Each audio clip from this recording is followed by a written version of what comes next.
Dad, I know you had a wonderful time when you were a kid. You used to run across the fields. You would play in the open grounds with the other kids of the village.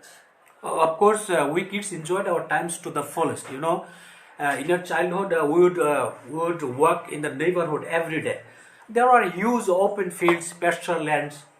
Oh, you would also swim in the river? Sure, in the rainy season, our whole area would become submerged. Our tiny little village looked like a floating boat. Those days are gone now. When I was 12, I had to move to a town because your grandpa wanted my better education. I really miss those days. Hi guys, I'm Farah Mujmin with my dad Anurul Islam from your 2 Minutes American English channel Islam. We were talking about my dad's childhood time. Of course, you have noticed how we talked about past habits using used to, would and past simple.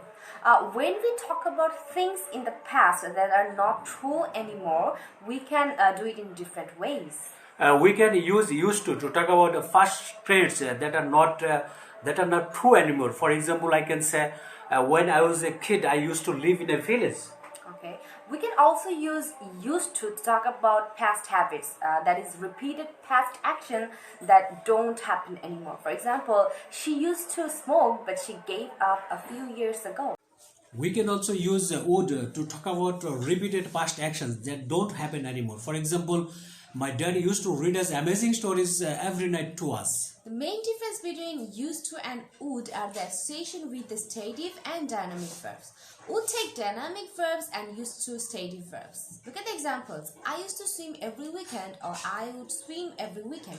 But I can't say I would have long hair but now it's short. It would be correct to say I used to have long hair but now it's short, because have is stative verb.